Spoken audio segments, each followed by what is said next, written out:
भोर नसरापूरची घटना समजल्यानंतर काळी जळतंय आणि रक्त उसळतंय.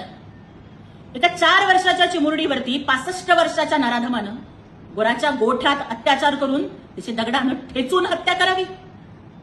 ही फक्त एक घटना किंवा गुन्हा नाहीये, तर हा माणुसकीवरचा कलंक आहे. आणि अशा नराधमांना या पृथ्वीवर राहण्याचा अधिकार नाही, यांना जगण्याचा अधिकार नाही, यांना फासावरच लटकवलं गेलं पाहिजे.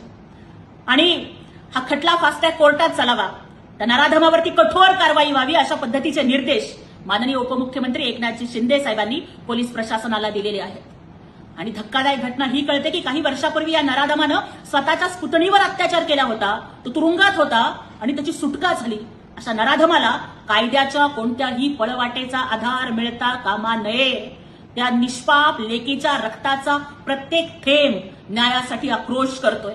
तिच्या त्या किंकाळ्या आज सुद्धा आमच्या कानात घुमताय.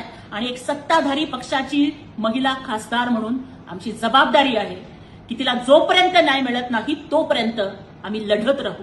आणि या महाराष्ट्रातली प्रत्येक लेक सुरक्षित राहिली पाहिजे, यासाठी आम्ही अहोरात्र झटत राहू.